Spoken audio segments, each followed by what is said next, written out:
إن الحمد لله نحمده ونستعينه ونستغفره ونعوذ بالله من شرور أنفسنا وسيئات أعمالنا من يهده الله فلا مضل له ومن يضلل فلا هادي له أشهد أن لا إله إلا الله وحده لا شريك له وأشهد أن محمدًا عبده ورسوله اللهم صل وسلم وبارك وأنعم على حبيبنا وشفيعنا ومولانا محمد صلى الله عليه وعلى آله وصحابته والتابعين وتابعيهم بإحسان إلى يوم الدين أما بعد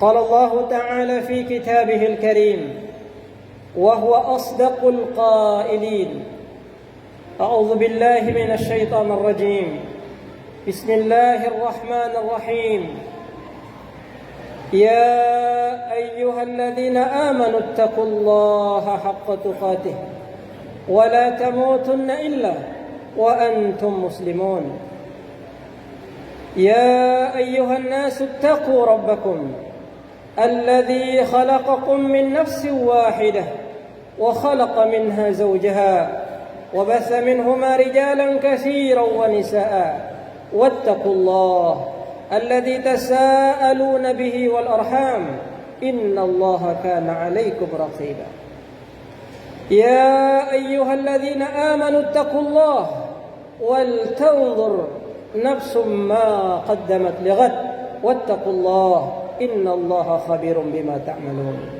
أما بعد معاشر المسلمين إخواني segenap jamaah Jumat rahimani wa rahimakumullah. Mengawali khutbah Jumat yang mulia ini, khatib ingin mengajak kepada diri khatib pribadi dan kepada segenap jamaah yang dimuliakan Allah.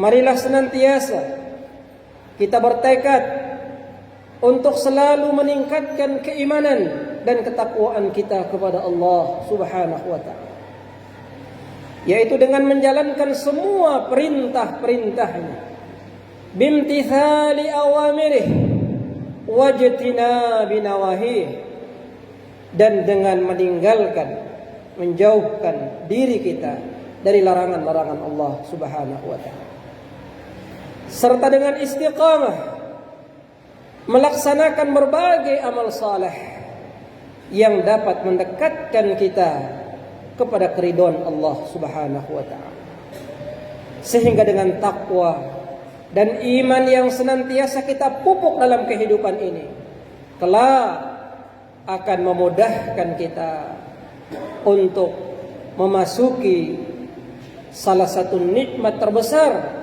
yang Allah hidangkan untuk kita di akhirat kelak, yaitu surganya Allah Subhanahu wa taala. Semoga segenap jamaah salat Jumat yang hadir pada kesempatan yang mulia ini kelak di hari kiamat dikumpulkan bersama manusia terbaik, manusia pilihan, kekasih kita Nabi besar Muhammad sallallahu alaihi wasallam. Salawat dan salam marilah senantiasa kita junjungkan kepada panutan terbaik kita, teladan termulia yang senantiasa kita harapkan dan kita rindukan syafaatnya kelak, yaitu Nabi kita Muhammad sallallahu alaihi wasallam. Semoga kita semuanya mendapatkan syafaat beliau di yaumil akhir, di hadapan pengadilan Allah Subhanahu wa taala. Hadirin sidang jemaah Jumat rahimani wa rahimakumullah. Saat ini kita berada di Jumat ketiga dari bulan Muharram 1445 Hijriah. Ini berarti kita masih berada di bulan pertama dari penanggalan Hijriah.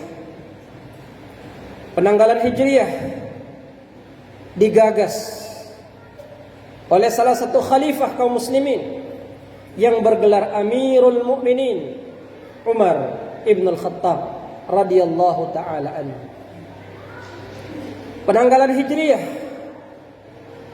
dibutuhkan oleh umat Islam setelah meninggalnya kekasih kita Rasulullah sallallahu alaihi wasallam untuk menegakkan dan meneguhkan jati diri umat Islam terhadap umat-umat lainnya. Karena sebelumnya umat Islam masih menggunakan penanggalan milik orang-orang Romawi, penanggalan umat Nasrani, yaitu kalender Masehi. Sehingga ketika Rasulullah sallallahu alaihi wasallam telah wafat, meninggalkan para sahabat, lalu para sahabat berpencar ke seantero negara-negara, ke seantero negeri-negeri. Ada yang di Syam, ada yang di Basrah, ada yang di Kufah, ada yang di tempat lain seperti Mesir. Maka pada saat itu dibutuhkan penanggalan tersendiri untuk meneguhkan jati diri kita sebagai seorang muslim, sehingga tidak lagi berpatokan kepada penanggalan Masehi. Dan ini juga sekaligus sebagai penanda dari surat menyurat yang dikirim oleh khalifah kepada gubernur-gubernurnya yang ada di kota-kota, di negeri-negeri. Karena itu Khalifah Umar ibn al-Khattab mengadakan musyawarah di kalangan para pembesar sahabat, meminta pendapat mereka tentang rencana melakukan penanggalan hijrah. Maka para sahabat satu demi satu memberikan gagasannya tentang penanggalan hijriah ini. Ada yang memberikan gagasan bahwa penanggalan hijriah ditetapkan berdasarkan kelahiran Nabi SAW. Ada yang mengusulkan penanggalan hijriah ditetapkan berdasarkan hari wafatnya Nabi SAW. Ada yang mengusulkan bahwa penanggalan hijriah ditetapkan berdasarkan tahun diutusnya beliau sebagai Nabi dan Rasul. Namun semua usulan-usulan tersebut tertolak. Dan satu usulan yang diterima oleh segenap sahabat Nabi, bahwa penanggalan hijriyah ditetapkan berdasarkan hijrahnya Rasulullah sallallahu alaihi wasallam dari kota Mekah Al-Mukarramah ke kota Al-Madinah Al-Munawwarah. Pertanyaannya para jamaah sekalian, kenapa penetapan penanggalan hijriyah ditetapkan berdasarkan hijrahnya Rasulullah sallallahu alaihi wasallam? Kenapa bukan tahun kelahirannya? Kenapa bukan tahun kematiannya? Kenapa pula tidak tahun diutusnya sebagai nabi dan rasul? Alasan yang paling fundamental bahwa penetapan penanggalan hijriyah berdasarkan peristiwa hijrah, karena peristiwa hijrahnya Nabi sallallahu alaihi wasallam dan para sahabatnya dari kota Mekah Al-Mukarramah ke kota Al-Madinah Al-Munawwarah mengandung nilai-nilai perjuangan yang berkesinambungan, dan tidak akan putus perjuangan itu hingga hari kiamat kelak. Nilai-nilai perjuangan yang disertai dengan pengorbanan li'i'la'i kalimatillah, untuk meninggikan kalimat Allah, itulah yang menjadi alasan dibalik kesepakatan para sahabat menjadikan hijrah Nabi sallallahu alaihi wasallam sebagai penanggalan awal dari penanggalan kalender hijriyah seperti yang saat ini kita pakai bersama-sama.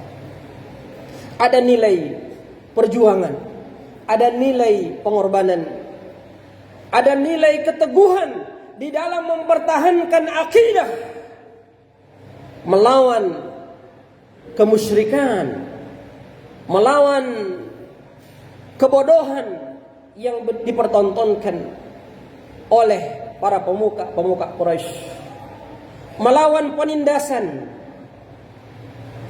yang secara terus-menerus, secara bertubi-tubi dilancarkan oleh orang-orang kafir Quraisy. Maka hijrah itu terjadi. Apakah hijrah itu dimulai dari bulan Muharram? Kalau kita melihat kepada hijrahnya Nabi dan Abu Bakar As-Siddiq radhiyallahu taala anhu, maka hijrahnya beliau dimulai di akhir Safar, persisnya tanggal 22 Safar. Namun kenapa Muharram menjadi awal dari penanggalan kalender Hijriah? Karena perintah atau isyarat dari Allah Subhanahu wa taala untuk berhijrah itu dimulai dari bulan Muharram. Dan sebagian sahabat diperintahkan oleh Rasulullah memulai hijrah di bulan Muharram. Ada yang hijrah dengan sembunyi-sembunyi, ada yang hijrah dengan terang-terangan. Namun hijrahnya Rasulullah dan sahabat Abu Bakar baru dimulai pada bulan Safar. Dan beliau tiba di kota Madinah persis pada tanggal 12 Rabiul Awal pada tahun ke-14 masa kenabian. Kaum muslimin yang dirahmati Allah Subhanahu wa taala, nilai-nilai perjuangan inilah yang mewarnai kehidupan para sahabat Nabi sallallahu alaihi wasallam. Tidak terbatas di kota Makkah, tetapi setelah mereka berada di Madinah sekalipun, perjuangan itu tetap berlanjut. Baik itu melalui dakwah, melalui peperangan, untuk mempertahankan Islam, untuk menegakkan kalimat Allah. Bahkan ketika Rasulullah sudah meninggal sekalipun, nilai-nilai perjuangan itu tertanam di dalam hati para khulafa ar-rasyidun. Sehingga di masa Abu Bakar As-Siddiq terjadi, ketika terjadi pemberontakan, beliau dengan gigih menghancurkan pemberontakan yang terjadi, yang dipimpin oleh nabi-nabi palsu di masa itu, di antaranya Musailamah Al-Kadzdzab dan seterusnya. Begitu juga di masa Umar ibn al-Khattab terjadi penaklukan berbagai negeri, di antaranya negeri Syam, Mesir dan seterusnya, termasuk beberapa negeri di Afrika. Begitu juga di masa Utsman bin Affan, Ali dan juga sahabat-sahabat yang lainnya. Ikhwani fiddin, jamaah Jumat yang dimuliakan Allah. Apa keistimewaan hijrah? Ada beberapa ayat yang menjelaskan tentang keistimewaan hijrah. Kita mulai dengan Al-Baqarah ayat 218. Allah Subhanahu wa taala berfirman, A'udzu billahi minasyaitonir rajim. Bismillahirrahmanirrahim. Innal ladzina amanu wal ladzina hajaru wajahadu fi sabilillah. Sesungguhnya orang-orang yang beriman, kata Allah, dan orang-orang yang berhijrah di jalan Allah, dan orang-orang yang berjihad di jalan Allah, ulaika yarjuna rahmatallah. Mereka itulah orang-orang yang senantiasa mengharapkan rahmat dan ridha Allah Subhanahu wa taala. Wallahu ghafurur rahim. Dan Allah Maha Pengampun lagi Maha luas rahmatnya. Maka ikhwani fiddin, kalau hari ini kita menginginkan rahmat Allah senantiasa dicurahkan kepada kita, tiada henti-hentinya, maka 3 amalan inilah menjadi amalan terbaik untuk meraih, untuk sebagai sarana memperoleh rahmat Allah Subhanahu wa taala. Yang pertama, beriman kepada Allah. Innal ladzina amanu, sesungguhnya orang-orang yang beriman. Menjaga iman adalah sarana untuk meraih rahmat Allah Subhanahu wa taala. Kemudian yang kedua, walladzina hajaru, berhijrah. Pertanyaannya, apa itu hijrah? Hijrah itu secara bahasa artinya berpindah. Namun secara istilah syar'i, hijrah itu terbagi 2. Ada hijrah tempat dan ada hijrah amal. Hijrah tempat telah digagas oleh Rasulullah 14 abad yang lalu. Perpindahan dari kota Mekah ke kota Madinah, meninggalkan negeri kufur, berpindah menuju negeri Islam yang dibangun di atas cahaya dan hidayah Allah Subhanahu wa taala. Maka hijrah tempat, jika hari ini kita atau sebagian umat Islam masih berada di negeri kufur, maka mereka dibolehkan, dianjurkan untuk meninggalkan negeri tersebut menuju negeri yang leluasa untuk melaksanakan syariat Islam. Seperti mereka yang berada di tempat-tempat tertindas seperti di Thailand misalnya, atau berada di negeri-negeri yang tertindas ya minoritasnya, maka mereka dianjurkan untuk berhijrah. Namun bagi kita yang sudah berada di negeri yang melaksanakan hukum-hukum Islam, maka tidak ada kewajiban hijrah. Adapun yang kedua, ikhwani fiddin, yaitu hijrah amal. Nah, inilah tugas kita bersama. Dengan menyongsong dan menyambut serta melaksanakan tahun baru ini, tahun baru 1445 Hijriah. Mari kita menghijrahkan amal kita, menghijrahkan tradisi kebiasaan sehari-hari kita, dari rasa malas beribadah menjadi istiqamah ibadah, dari rasa malas untuk berpuasa menjadi lebih sering berpuasa, menjadi malas, dari malas ke masjid, malas memakmurkan rumah Allah, malas salat berjamaah menjadi lebih intens berjamaah. Itu salah satu bentuk hijrah. Dari malas untuk berinteraksi dengan Al-Quran menjadi lebih intens berinteraksi dengan Al-Quran. Dari memutus silaturahim menjadi menyambung silaturahim. Itulah hijrah, menghijrahkan amal kita. Dari akhlak yang buruk kepada akhlak yang baik. Dari ucapan-ucapan yang merendahkan kepada ucapan-ucapan yang menyanjung. Itu bagian dari hijrah. Maka hijrah amal ini tidak akan terputus hingga hari kiamat. Rasulullah bersabda, la hijrata ba'dal fathi. Tidak ada hijrah tempat setelah penaklukan kota Mekah. Walakin jihadun wa niyyah. Yang ada jihad, jihad amal, jihad di medan perang, jihad di medan dakwah, jihad memakmurkan rumah Allah, dan jihad-jihad yang lainnya, termasuk jihad untuk mengendalikan hawa nafsu kita. Itulah hijrah yang akan terus berlangsung sampai dengan hari kiamat. Maka mereka yang berhijrah, kata Allah, kemudian berjihad di jalan Allah, mereka itulah yang mengharapkan rahmat Allah, dan Allah pasti akan menurunkan rahmatnya kepada mereka. Maka jika kita tahu dan tanah samawa ini menginginkan rahmat Allah terus turun kepada kita, jaga 3 perkara ini. Pertama, jaga iman, jaga hijrah, dan selalu bertekad untuk berjihad di jalan Allah. Minimal berjihad untuk diri dan keluarga kita.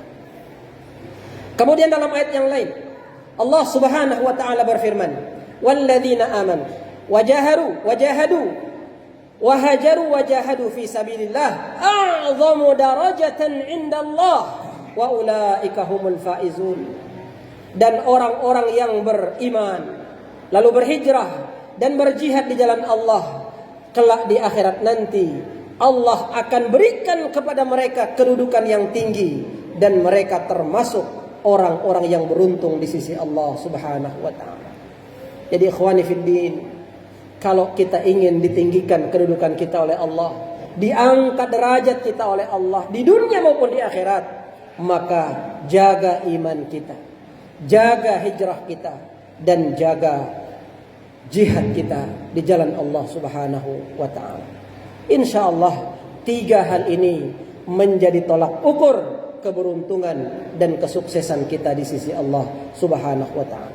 Ayat yang terakhir yang menjelaskan tentang jihad, Allah Subhanahu wa taala berfirman, "Walladzina amanu wa hajaru wa jahadu walladzina awaw wa nasaru." Perhatikan. Ada 5 perkara, bukan lagi 3 tapi 5. Dan orang-orang yang beriman, kemudian berhijrah, berjihad, dan orang-orang yang memberikan tempat tinggal bagi saudara-saudaranya. Ini Allah bercerita tentang kaum Ansar yang mereka menyambut saudaranya muhajirin dengan tangan, dengan dada yang lapang, memberikan tempat tinggal, memberikan sebagian harta kepada saudaranya yang muhajirin, ya.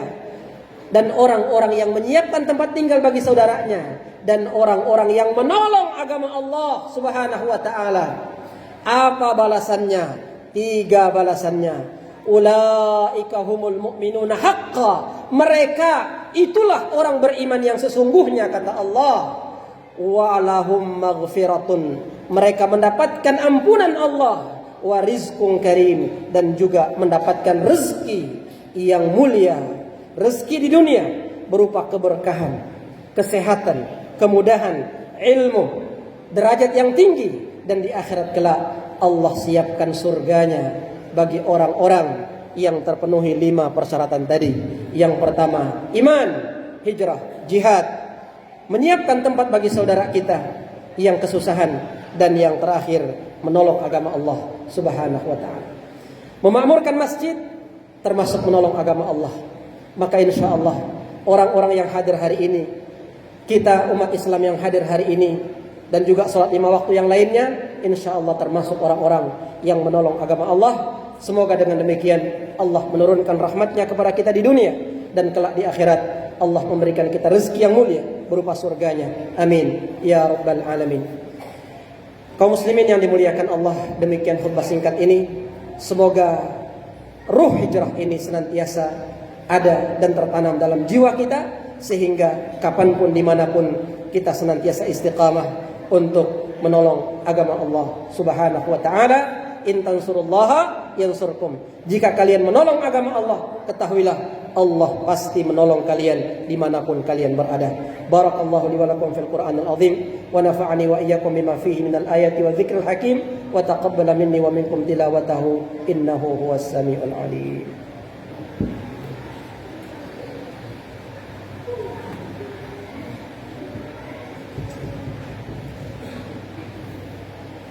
Alhamdulillah. Alhamdulillahi rabbil alamin, wal 'aqibatu lil muttaqin, wala 'udwana illa 'alal zalimin. Asyhadu an la ilaha illallah ta'ziman li sya'nihi, wa asyhadu anna Muhammadan 'abduhu wa rasuluhu ad-da'i ila dinihi wa ridwanihi. Ma'asyiral muslimin, segenap jamaah Jumat rahimani wa rahimakumullah. Di penghujung khutbah ini, sebelum kita sama-sama berdoa kepada Allah Subhanahu wa taala, marilah kita memanfaatkan sekecil apapun dan sesedikit apapun waktu yang tersisa dalam hidup kita untuk kita selalu berusaha mendekatkan diri kepada Allah Subhanahu wa taala. Di dalam sebuah hadis Rasulullah ingatkan tentang 5 nikmat yang harus selalu kita manfaatkan sebelum datang 5 nikmat berikutnya. Yang pertama, kata Nabi, gunakanlah 5 perkara, 5 nikmat dalam hidupmu sebelum datang 5 nikmat yang lain. Yang pertama, nikmat sehat sebelum datang ujian berupa sakit. Ketika kita diberikan kesehatan, mari gunakan dengan sebaik mungkin sebagai sarana mendekat kepada Allah. Yang kedua, nikmat kekuatan fisik atau nikmat masa muda sebelum masa tua menghampiri kita. Masa muda inilah masa-masa jihad di jalan Allah, masa-masa kita berhijrah, masa-masa kita meneguhkan iman kepada Allah. Sebelum datang masa tua, masa-masa kita beristirahat. Para sahabat dulu di masa-masa muda mereka diwarnai dengan jihad di jalan Allah Subhanahu wa taala. Kemudian yang ketiga, masa kaya sebelum datang masa miskin. Bagi saudara-saudara kita yang diberikan kelebihan, jadikan sarana untuk bersedekah, berinfak, berwakaf di jalan Allah Subhanahu wa taala. Sungguh apapun yang kita sedekahkan akan diganti dengan yang lebih baik oleh Allah Subhanahu wa taala.